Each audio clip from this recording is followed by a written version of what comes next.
The yeas are 56, the nays are 42. The nomination is confirmed.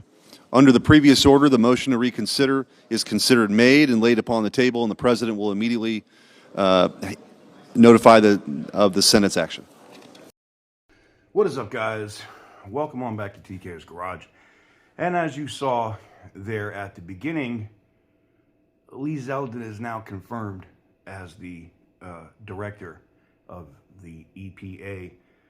The country's national nightmare of having to deal with BS regulations are over.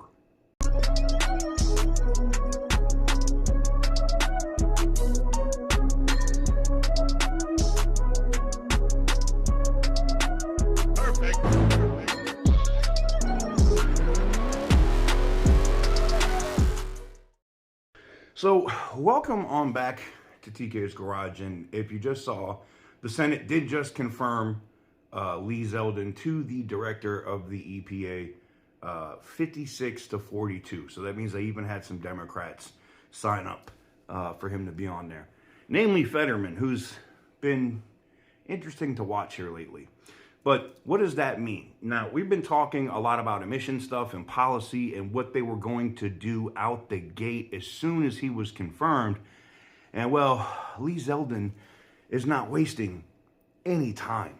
He's already put in a policy memo on what we're doing, and we're seeing the greatest amount of, what we call this, a lateral transfer. These are people that are trying to go from one federal agency to another federal agency. We're seeing the greatest amount of agents at the EPA trying to transfer to the IRS or the Department of Agriculture or somewhere else for the biggest amounts in the history of the agency. Now that's happening because Lee Zeldin made it clear, and the president just put out an offer that gives them a government buyout. Basically, you're going to resign.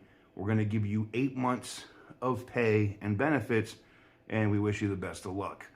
Those that don't take that buyout are most likely going to be fired.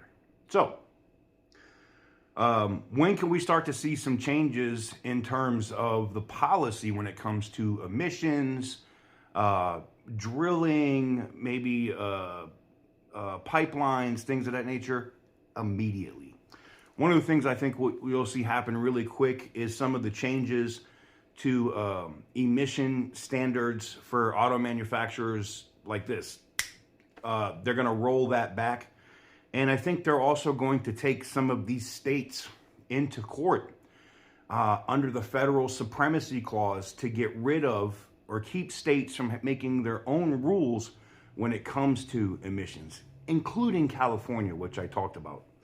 So I did a video on that yesterday, so go check it out. But anyways, just a brief video, the breaking news. Lee Zeldin is confirmed, and the path forward for common sense at the EPA and maybe even disbanding it altogether is finally here. Let me know what you guys think in the comments section down below. Give this video a big thumbs up if you like what I do. Hit the subscribe button if you haven't already. And as always, stay petty, my friends.